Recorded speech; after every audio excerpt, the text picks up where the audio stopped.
Muy bien, pues este, regresamos ahora sí que a la normalidad, como dijimos desde la otra semana, y aunque es el tiempo de predicación, lo digo por las visitas nuevamente, aunque sea predicación, pero si hay alguna duda, pregunta, comentario, reclamación, igualmente que Escuela Dominical lo puede realizar. ¿Sí? Muy bien. Solamente para poner como base un pasaje que ya hemos visto con anterioridad y ahorita regresamos a lo que nosotros hemos leído entre semana y vamos al Evangelio de Lucas capítulo 5. En Lucas capítulo 5 vemos lo que yo le llamaría como que la base de la salvación, ¿sí? Vamos a ver ahorita por qué. Digo, ya no es un pasaje desconocido, es un pasaje que ya lo hemos leído en otras clases, pero a mí en lo personal quiero utilizarlo como trampolín para nuestra enseñanza. ¿Sí? Lucas capítulo 5, versículos 31 y 32. ¿Ya estamos ahí? Lucas capítulo 5, versículos 31 y 32, dice de la siguiente forma. Jesús les contestó: la gente sana no necesita médico, los enfermos sí. Y 32, no he venido a llamar a los que... Ahora, qué interesante, si nosotros recordamos, ¿qué es lo que dice Juan 3:16? Porque de tal manera amó Dios al mundo que ha dado a su Hijo para que todos aquellos que no creen no se crean, sino tengan vida eterna. Dice, ha enviado, ¿sí? En Juan capítulo 1, versículos del 11 en adelante, dice, porque Él vino a los suyos, pero los suyos no lo... O sea, vino, ¿sí? Vino, ¿sí? ¿Y qué es lo que dice aquí? No he venido, ¿sí? Dios mandó a Jesucristo, fue rechazado por su pueblo, pero el mismo Señor Jesucristo dice, no he venido a llamar a los que se creen justos. Y ya lo hemos visto en otras clases, no ha venido a llamar a los que se creen santos, a los que se creen muy religiosos, a los que dicen que están con Dios. Ya vimos algunos textos en donde Jesús se peleaba con los fariseos, con los escribas, con los saduceos, con los religiosos de la época. Cristo no ha venido por ese tipo de gente. Podríamos decir, Cristo nada más vino por un tipo de gente. No, vino por todos. Pero si en la mayoría, si en ese todos o en esas personas hay personas que simplemente dicen, soy bueno, no he hecho nada malo, no me considero que me merezco el castigo por Dios, por eso no ha venido Jesús. Por eso decía que es como si fuese la base de la salvación. Es cierto, la salvación es para todos, pero lamentablemente las personas, conforme a la actitud que tomen referente a la salvación, eso dependerá de qué es lo que, si serán salvos o no llegarán a ser salvos. Dice otra vez, no he venido a llamar a los que se creen justos, sino, ahora sí nos va a decir por quiénes sí, sino a los que saben que son pecadores, quienes saben que los actos que pueden estar cometiendo no le agradan a Dios, que si saben que su vida está mal delante de Dios, no le agrada a Dios y que entienden que tienen moralmente una deuda con Dios. Si una persona no reconoce que es pecadora, como dice aquí, va a sentirse sana y si se siente sana, no se va a tomar la medicina. Y si no se toma la medicina, no se curará. De la misma forma, si una persona espiritualmente enferma, ¿sí? No reconoce que tiene pecado, no reconoce que está mal moralmente delante de Dios, simplemente se sentirá sana y no reconocerá su enfermedad. Entonces dice, sino a los que saben que son pecadores y necesitan arrepentirse. Y hemos visto qué significa el arrepentirse, que si yo voy por este camino, volteo 180 grados y vuelvo hacia no vuelvo, sino ahora me dirijo alejándome de aquel camino para seguir ahora el camino que Dios nos está mostrando. Entonces, ¿Cuál es la base de la salvación? Pues que una persona primeramente reconozca que es pecadora y reconozca que su vida tiene que cambiar, que reconozca que su vida tiene que ser completamente diferente. Si no, no es por la persona por la que Cristo vino a morir. ¿Me explico? ¿Sí? Cristo no vino a morir por los que se sienten justos, por los que se sienten santos, ¿no? De hecho, cuando compartimos el Evangelio hay mucha gente que dice, sí, yo creo que me voy a ir al cielo. ¿Por qué? Pues porque no soy un asesino, no robo bancos, no soy un violador, no soy un narcotraficante, no ando extorsionando a la gente. Piensan que esos, dicen pecados grandes, pecados chicos. Pecado es pecado, no hay chicos ni grandes. Pero lamentablemente la gente se siente que es personas buenas porque no hacen ese tipo de acciones. Pero eso sí, si mienten, si han robado, si han volteado a ver a una mujer con lujuria o a un hombre con lujuria, etcétera. Pero lamentablemente la gente pues no se siente pecadora, la gente no se siente mal, simplemente dice llamarse justa. Entonces, con base a esto, ahora sí, vamos a ver, conforme al calendario de lectura, vamos a ver ahora cómo en el Antiguo Testamento un hombre conforme al corazón de Dios, ¿saben de quién me estoy refiriendo? Expresaba esa situación.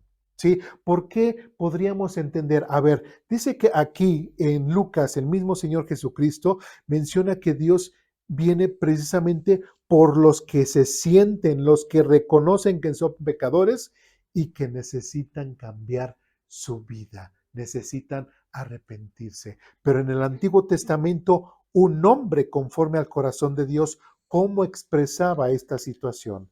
Vamos ahora al Salmo 32.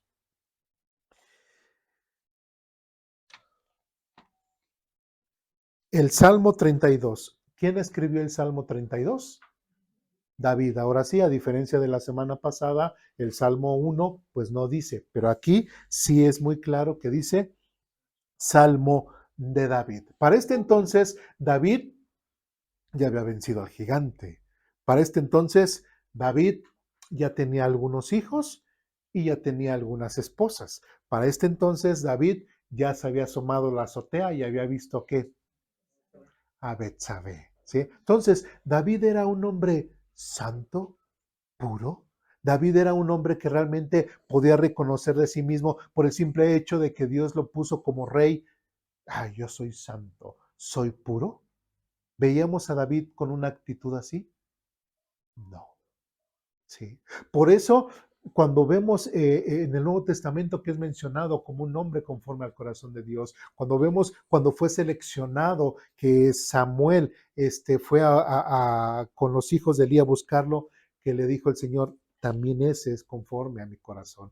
¿Sí? Entonces, vemos cómo David, a pesar de que no era perfecto, pero constantemente buscaba a Dios. No vamos a leer desde el versículo 1, así como vemos que el Salmo 32 es un canto. Todos los salmos son cantos. Entonces, ¿qué es lo que podemos entender? Que como es canto y como los cantos que nosotros tenemos a veces no narran algo de una forma cronológica, sino las cosas que ocurren. ¿Sí me explico? Entonces, cuando leemos los salmos, no pensemos que así como lo va diciendo el salmo, así ocurrieron las cosas o así son las cosas, sino el detalle es de que estén las cosas que mencionan en los salmos. Si vamos bien, vamos a Salmo 32, versículo del 3 en adelante. Dice lo siguiente, Salmo de David. Un hombre conforme al corazón de Dios dice lo siguiente, mientras me negué a confesar mi pecado, mi cuerpo se consumió y gemía todo el día. Día y noche tu mano de disciplina pesaba sobre mí. Mi fuerza se evaporó como agua al calor del verano. Finalmente, te confesé todos mis pecados y ya no intenté ocultar mi culpa. Me dije, te confesaré mis rebeliones, le confesaré mis rebeliones al Señor y tú me perdonaste. Toda mi culpa desapareció. ¿Qué está expresando ahí? ¿Sí? Otra vez volviendo a lo de Lucas, Jesús vino por ¿quiénes? Los que reconocen que son pecadores y que necesitan arrepentirse. Y un hombre conforme al corazón de Dios, como vemos que es el caso de David, en principio, cuando David cometía pecado, cuando David estaba mal delante de Dios, ¿Dios le hacía que se sintiera bien? No, Dios hacía que se sintiera de una forma incómoda. No. ¿Cómoda? No. Dios estaba ahí. Y en su agonía, David, en su pecado, como dice aquí otra vez, mientras me negué a confesar mi pecado, mi cuerpo se consumía y gemía todo el día. Sí, David también llegó en una situación en la cual pudo haber dicho, pues yo soy el rey de Israel, Dios me puso, Dios me eligió, Dios. Ahora sí que Dios me ve con buen agrado. Prácticamente todo lo que yo podría hacer está bien para Dios y Dios me lo perdona, Dios me lo toma en cuenta. ¿Sí es cierto?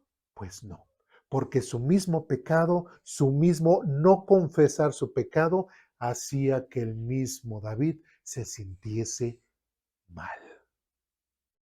Y una persona que realmente reconoce su pecado, reconoce y busca a Dios, ¿su pecado lo va a hacer sentir bien?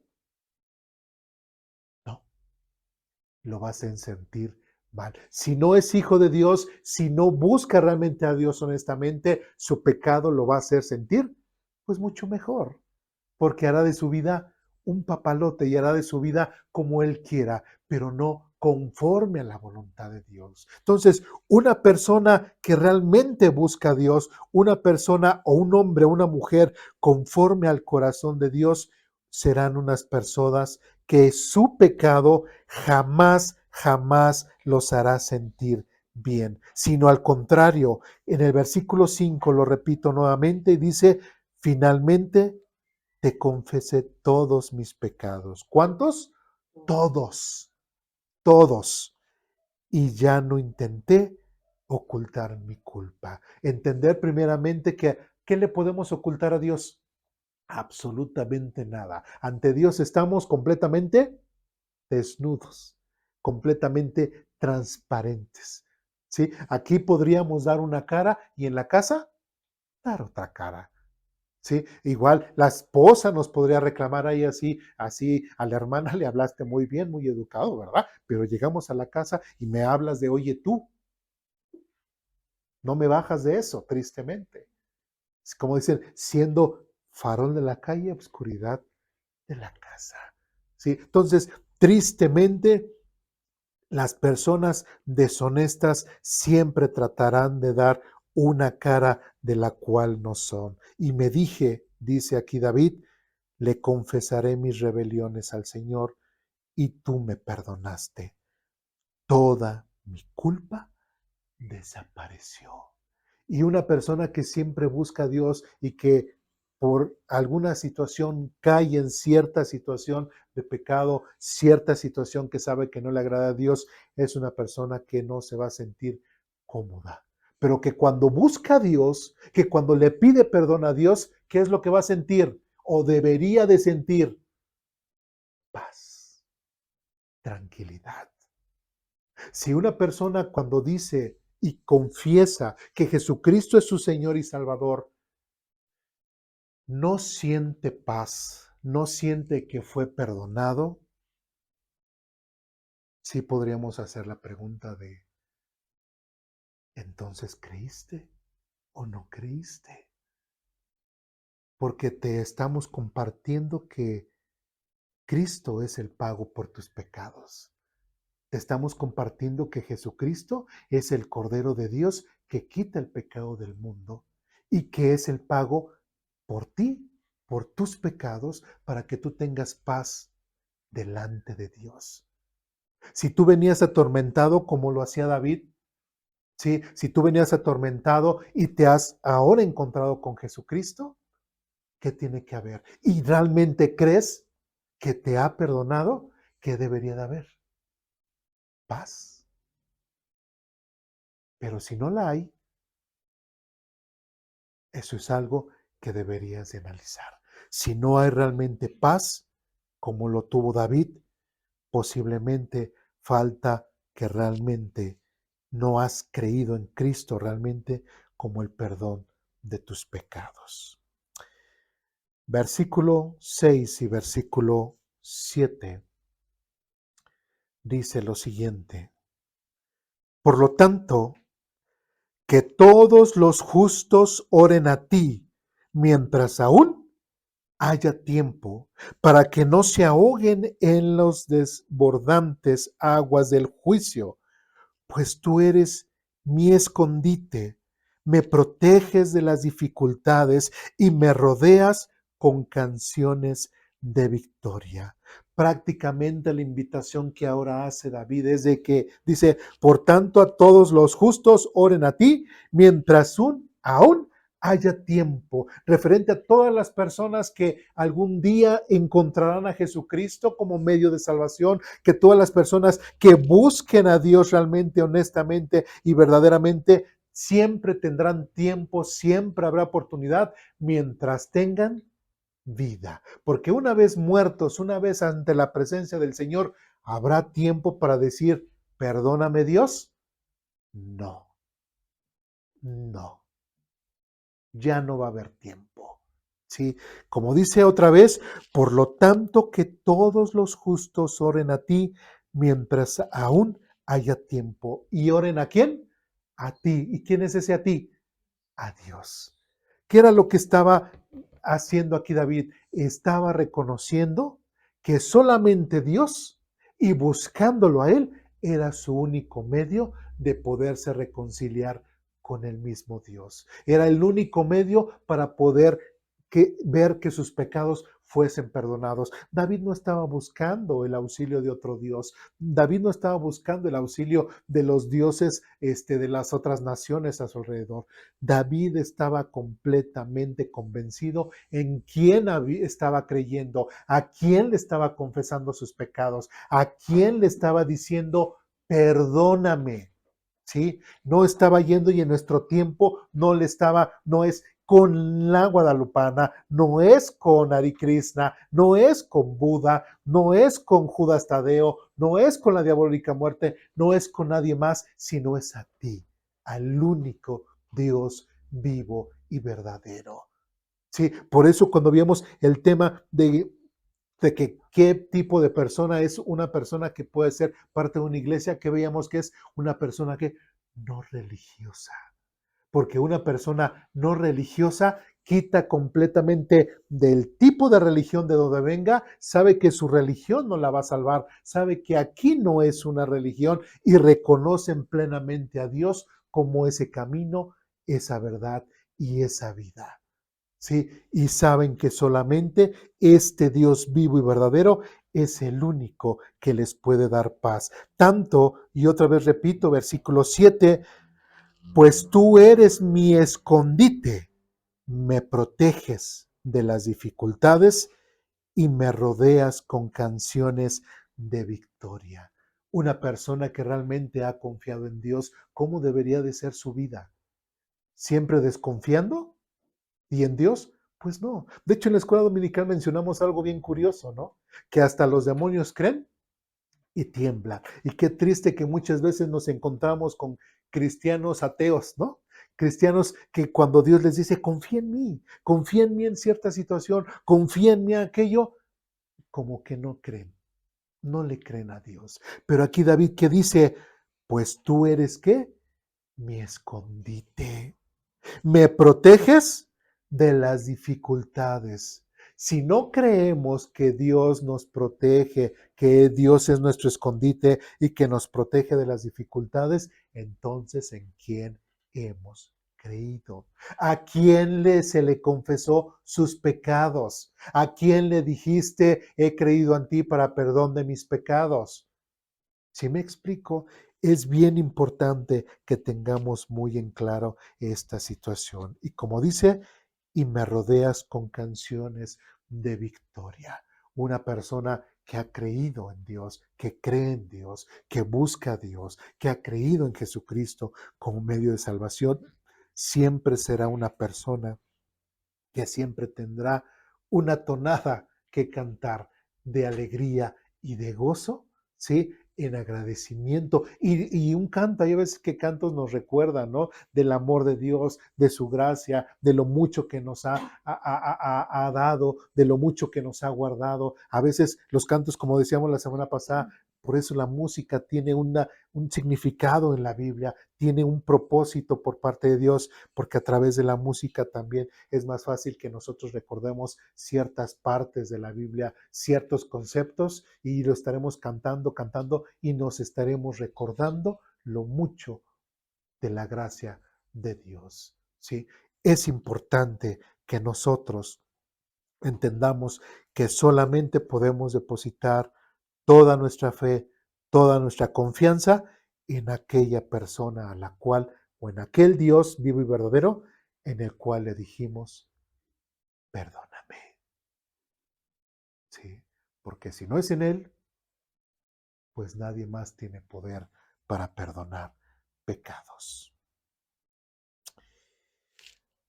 De ahí nos regresamos, ahora sí, al versículo 1 y versículo 2. Dice lo siguiente: oh, qué alegría. ¿O qué? Oh, qué alegría. ¿Alguien sabe lo que es la alegría? Sí, no, o sea, la alegría es contento, feliz, alegre, bueno, sí, alegre, hasta algunos dirán cantando, gritando, brincando, muchos dicen los jóvenes son muy alegres, ¿no? A veces más loquillos que alegres, pero son alegres, ¿no? O sea, muestran esa alegría, ¿no? Realmente hay tristeza, no, no hay tristeza, hay melancolía, no, no hay melancolía, ¿hay qué? Alegría, ¿sí? Ahora, tomando eso, dice, oh, qué alegría para quienes, para aquellos a quienes se les perdona la desobediencia. ¿Se dan cuenta? David, un hombre conforme al corazón de Dios, ¿era perfecto? No, no era perfecto. Tenía sus detalles. Pero que cuando cometía una falta, un pecado, su pecado no lo dejaba estar en paz. ¿Y a quién buscaba? A Dios. ¿Y buscaba a Dios para qué? Para decirle, perdóname. Sí, la volví a regar o la regué, perdóname. Y tanto creía en quien le confesaba su pecado, tanto creía en Dios que le perdonaba su pecado el rey David, que ¿qué había en él? Alegría. ¿Y por qué había alegría? Porque realmente creía en el Dios vivo y verdadero, que es el que perdona los pecados. ¿Sí? No, no hacía una oración así o un rezo para ya hice el rezo y ya y ya quedé bien con mi deidad. No, realmente creía en un Dios vivo y verdadero. Realmente creía en el Dios que es la causa de todo lo que existe. Realmente creía en ese Dios creador, en ese Dios que eligió a un pueblo llamado Israel, del cual vino el Mesías, etcétera, etcétera. Realmente cada uno de nosotros debería de creer y estar completamente convencido en quién hemos creído. Por eso cuando hablamos acerca del tema de hablar de cambiar nuestra vida, de que somos nuevas personas, que somos nuevas criaturas, que sí podemos dejar de pecar, que sí podemos tener vidas santas, ¿por qué sería? Pues porque hemos creído en el único y verdadero Dios en el cual nos ha perdonado todos nuestros pecados. Y como tal como hemos creído en Él y nos ha perdonado todos los pecados, eso nos hace tener una vida ¿qué? Alegre. Alegre. Qué alegría para aquellos a quienes se les perdona la desobediencia, a quienes ¿qué? Se les cubre su pecado. Versículo 2. Sí, qué alegría para aquellos a quienes el Señor les borró la culpa de su cuenta, los que llevan una vida de total transparencia. ¿Quiénes hemos creído en Jesucristo como medio de salvación? Digo, podemos levantar la mano o no levantarla. Pero si realmente hemos creído en Jesucristo como medio de salvación, en el momento en que nosotros confesamos nuestros pecados para con Él, ¿qué debería de haber en nosotros? Alegría. Y vivir vidas de alegría. ¿Por qué? Porque sabemos que Dios nos ha perdonado. Si no hay alegría en nuestro corazón, si no hay alegría, si no hay el hecho de que decir y estar conscientes completamente, ya, tengo paz, ya Dios me perdonó, ya ahora tengo que, ¿qué?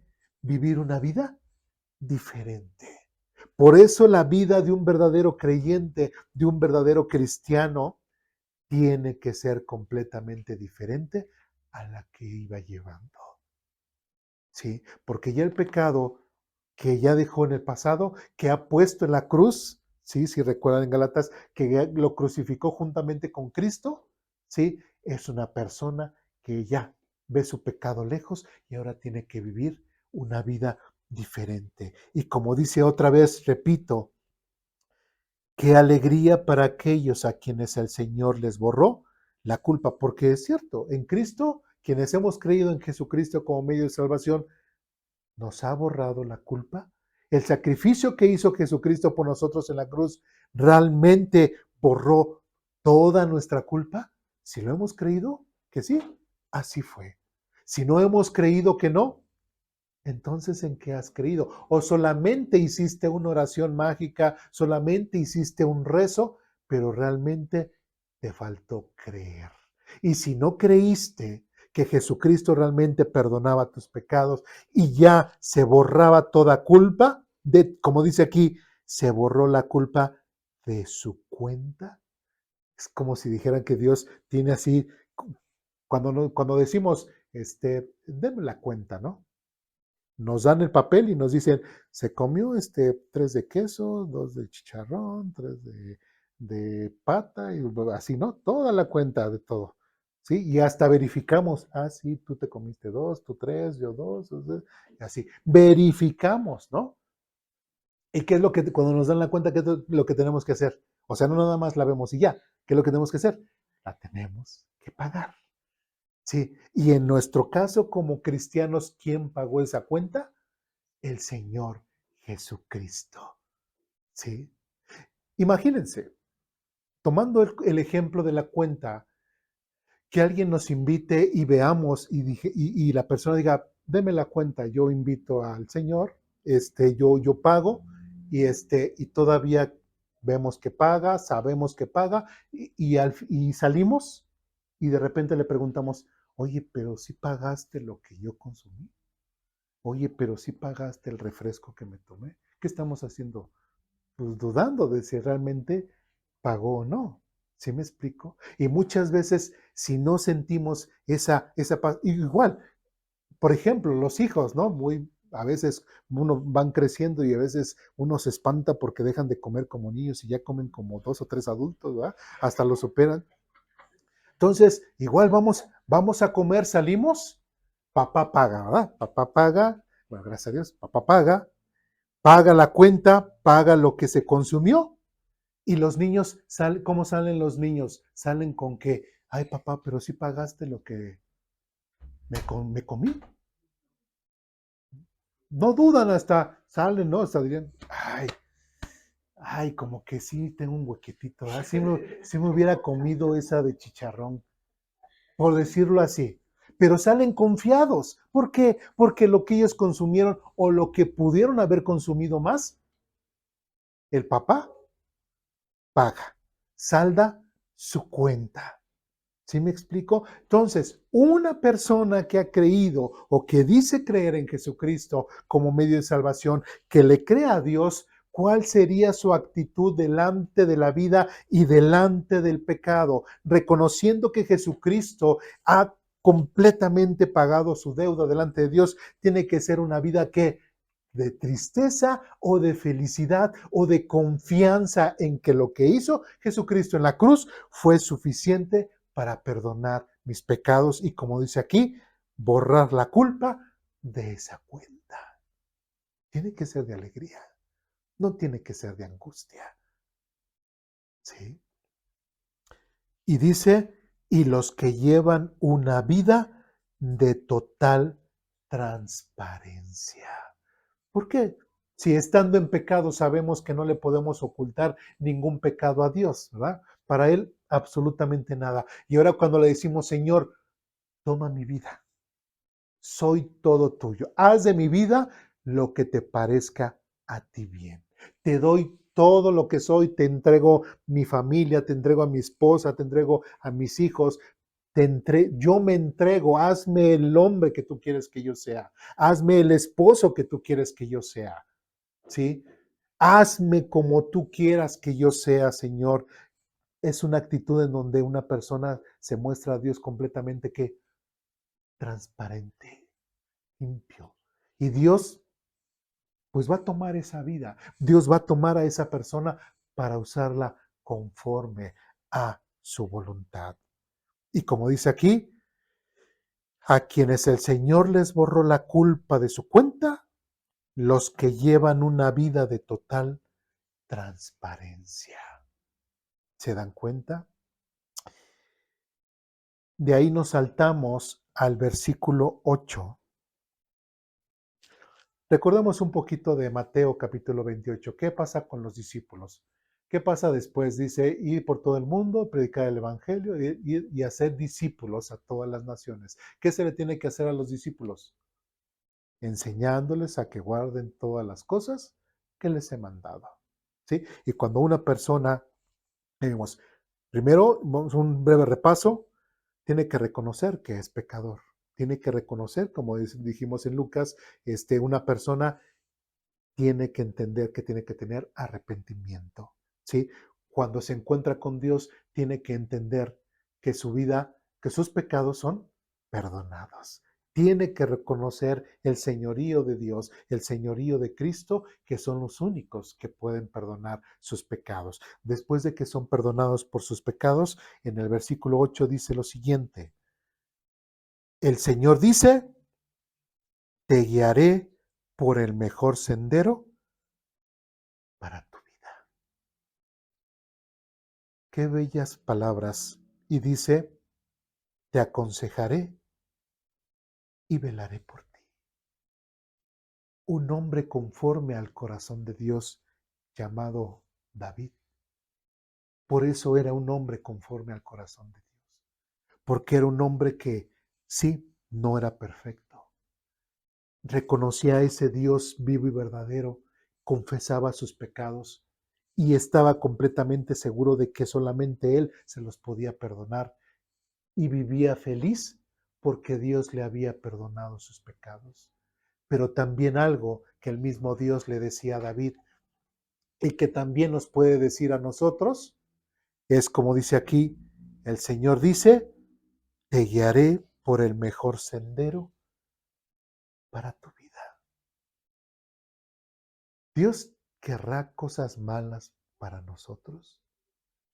¿Dios querrá que realmente vivamos vidas destrozadas, vidas de pleitos, vidas de desunión familiar, vidas de problema tras problema? No. Dios quiere lo mejor para nosotros. Lo mejor que nosotros podríamos hacer es buscar a Dios. Y Dios lo mejor que puede hacer para nosotros, bueno, ya lo hizo en la cruz.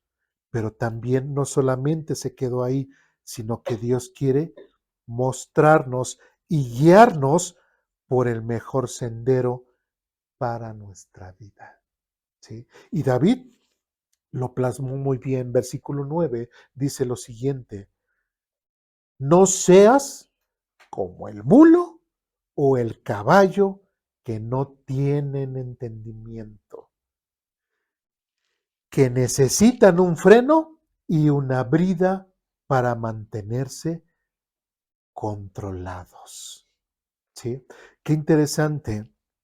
Primeramente, y esto lo uno con lo que hemos visto en la escuela dominical, ¿Dios viola la libertad de las personas?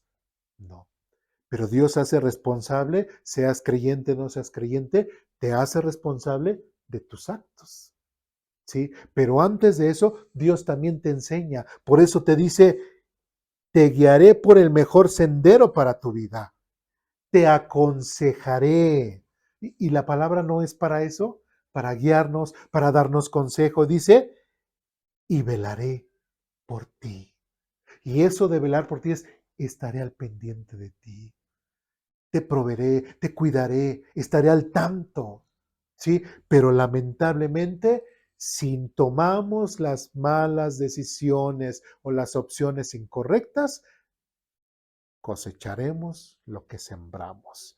Si tuvimos una mala decisión, lamentablemente, Dios no va a parar, por decirlo así, la consecuencia de nuestras malas decisiones y dejará que aprendamos de ello.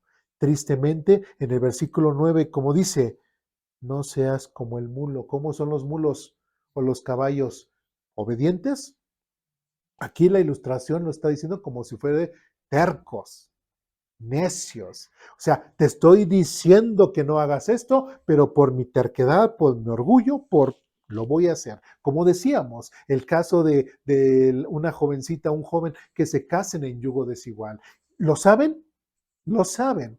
¿Sí? Entienden que Dios no va a prosperar ni va a bendecir una unión de tal forma en yugo desigual, pero a veces dice, pero yo lo amo tanto, yo lo quiero tanto, yo lo voy a cambiar, yo la voy a cambiar. ¿Qué hace? Se enterca, se, se enfrasca en esa situación y ¿qué pasa a la mera hora? Su relación no funciona, no es bendecida por Dios. ¿Sí? No funciona. Por eso Dios dice, no seas como el mulo o el caballo que no tienen entendimiento. ¿Sí? Yo te guío, yo te protejo, yo te aconsejo, pero déjame a mí guiarte, déjame aconsejarte, haz caso a lo que te enseño, haz caso a lo que te estoy hablando. No seas terco, no caigas en las mismas tonterías que has caído hasta ahorita y solamente te vas a encontrar dolor. ¿Por qué? Porque los mulos necesitan un freno y una brida para mantenerse controlados. Qué interesante, dice, porque tanto el caballo como el mulo necesitan un freno y una brida para mantenerse controlados. Solamente así se puede controlar a la gente. Pero pregunta, ¿qué es lo que estamos viendo en la escuela dominical? ¿Qué es lo que estamos aprendiendo? Dios respeta ¿qué? La libertad de las personas. Dios nos va a controlar como nos va a poner freno o nos va a poner una brida. Muchos quisiéramos, ¿no? Que nosotros, y Señor, tú ayúdame, tú decide por mí, claro, pero pues ya te ha enseñado, ya te ha aconsejado, ya te ha dado el sendero el mejor sendero para tu vida. Pero nosotros tenemos que decidir, ¿sí? Por eso es de que vemos en la Biblia, Dios no quiere robots.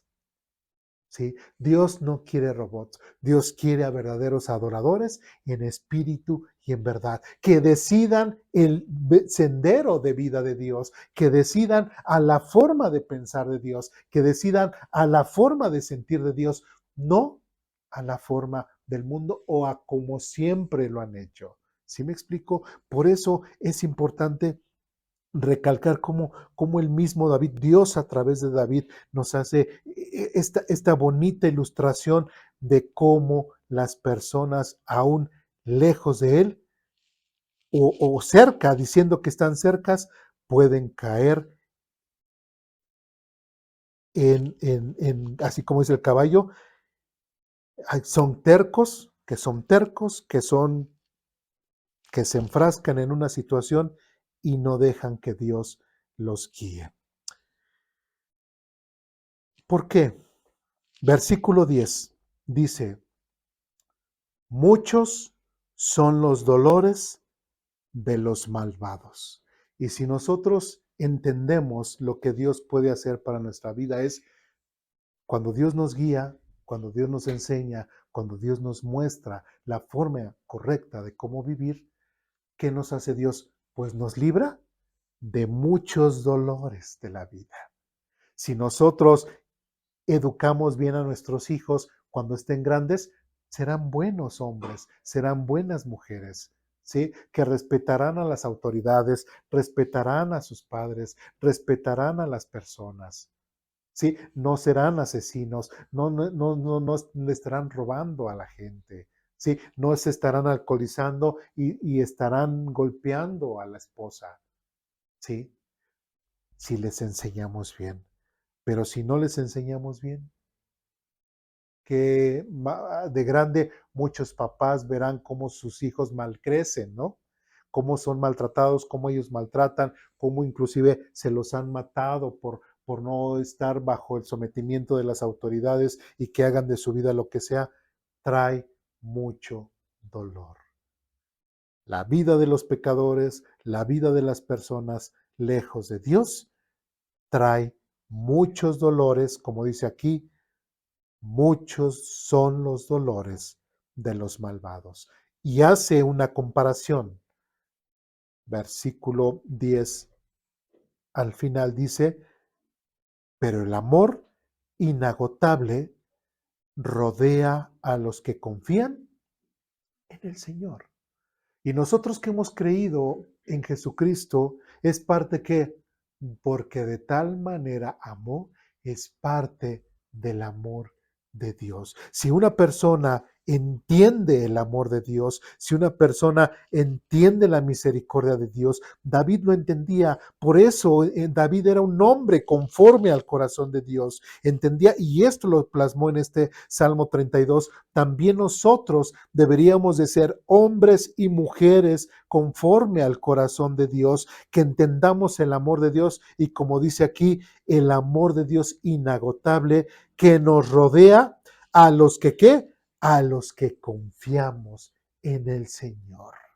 Siempre el amor de Dios, siempre tiene que ser la prioridad en nuestra vida. ¿Por qué? Versículo 11 dice, así que alégrense, otra vez volvemos a la palabra alegría, así que alégrense mucho en el Señor y estén contentos.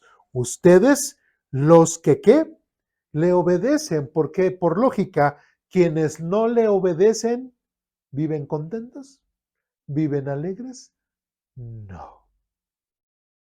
Pero quienes van a estar alegres y contentos, dice, ustedes los que le obedecen. Griten de alegría ustedes de corazón puro. ¿Cuál es la invitación de David prácticamente? Que la alegría viene a nuestro corazón por tener esa relación correcta con Dios. Porque si yo cometo un acto que a lo mejor le desagrada a Dios, yo voy corriendo con mi Padre Espiritual, voy corriendo con mi Dios, le pido perdón y esa carga se tiene, porque he creído, se tiene que quitar. Y yo vuelvo y tengo que tener una vida, como dice aquí, alegre, contenta. ¿Sí? No puede haber un cristiano que siempre, ay, es que, ay, la vida es tan triste. Ay, es que me pasa esto, ay, qué dolor. Ay, es que, ay, el sol me quema mucho mi brazo. Llueve, ay, me moja mi cabello. O sea, todo es terror, todo es tristeza, todo no le parece nada. Y así, ay, el domingo, no, pues es el día que descanso. Pues, ¿cómo voy a ir a la iglesia? Mejor descanso. Ay, pues está el fútbol, mejor ver fútbol, etcétera, ¿no? O sea, yo puedo decir cualquier pretexto tonto, pero lamentablemente hacemos cosas a veces tontas, ¿sí? Y lamentablemente no reflejamos la alegría que debe de haber. ¿Sí? Por eso decíamos desde Lucas, esta es la base de la salvación. Si una persona no reconoce que es pecador y no reconoce que necesita cambiar su vida, nunca va a llegar a tener una verdadera confianza en que Dios le ha perdonado sus pecados y sobre todo no habrá alegría del haberse encontrado con Dios. Una persona que realmente se encontró con Dios, con Jesucristo como medio de salvación, será una persona que siempre tiene que expresar esa alegría. Y esa misma alegría lo va a llevar a ¿qué? A compartir su alegría a otros. Y así sucesivamente. Si no hay alegría en una persona, es tal vez porque tal vez no tiene la alegría de Dios. No tiene y no ha puesto su fe y su confianza en el único Dios vivo y verdadero. ¿Dudas, preguntas, comentarios, reclamaciones de aquí? ¿No? Pues vamos a orar para terminar. Adelante. Nada más quisiera comentarle, el otro día pasé a comerme unos tacos y platicando con el taquero, que ahí tenía algunas citas bíblicas, este, platicando él me decía, le pregunté, ¿es usted cristiano? Y me dijo, eh, intento, pero es difícil seguir los mandamientos de Dios. Pero no, hermano, lo difícil es no seguirlos. Y sí, lo digo en relación a lo que usted decía, pues que realmente, si no lo seguimos, pues sí es difícil. Lo más fácil, de verdad es, creo yo, que seguirlos y vamos a estar mucho mejor. Así es. Y a veces fallamos. ¿Por qué? Porque seguimos siendo nosotros. Voy a ponerle un ejemplo. Digamos que yo me voy a meter a bañar, ¿sí? Pero se me acaba el gas. Entonces la única forma que yo me puedo bañar es con agua fría, ¿sí? A veces lo que hacíamos cuando, lo menciono porque en un trabajo anterior, que trabajaba en provincia, pues a veces se acababa y pues solamente si te querías bañar, era con agua fría. Y todos ya sabíamos, o sea, ¿qué es lo que queremos? Limpiarnos, bañarnos, asearnos. El agua estaba fría. A veces lo que hacíamos y lo que yo sigo haciendo a veces cuando no me puedo bañar con agua caliente, está cayendo el agua, yo sé que me tengo que bañar. Simplemente digo, 1, 2, 3, no pienso, nada más digo 1, 2, 3 y ya estoy dentro. ¿Sí? ¿Qué quiero decir? A veces, digamos que esa es la situación. Si yo no pienso, pero sé que me tengo que limpiar, o sea, sé que me tengo que bañar, asear, como es, ese ejemplo es como le estoy diciendo, es hacia dónde Dios me quiere llevar, a llevarme a una vida donde me tengo que limpiar, me tengo que asear, ¿sí? Olvidarme de mi pecado. Entonces yo no tengo que pensar, simplemente ser, pues Dios me dijo que hiciera esto, 1, 2, 3, y avanzar sin pensar. ¿Por qué? Porque si la estoy pensando, ¿qué hacemos? Es que está bien fría. Es que me va a doler mi cuerpo. Y empezamos a imaginarnos del dolor, empezamos a pensar. Ahora sí que empezamos a pensar y al final le hacemos así y dice, no, me baño dentro de 8 días mejor. Y te sales de la regadera. ¿Sí me explico? Porque pensaste. Y eso es lo que pasa espiritualmente. A veces estamos adquiriendo el conocimiento de Dios. Y cuando vamos adquiriendo el conocimiento de Dios, ya no tenemos que pensar a nuestra forma de pensar. Tenemos que pensar a la forma de qué? De pensar de Dios. ¿Sí? Que si yo tenía conflictos con mi esposa, siempre peleando, siempre leo, dice, esposo, ama a tu esposa como Cristo amó a la iglesia y se entregó a sí mismo.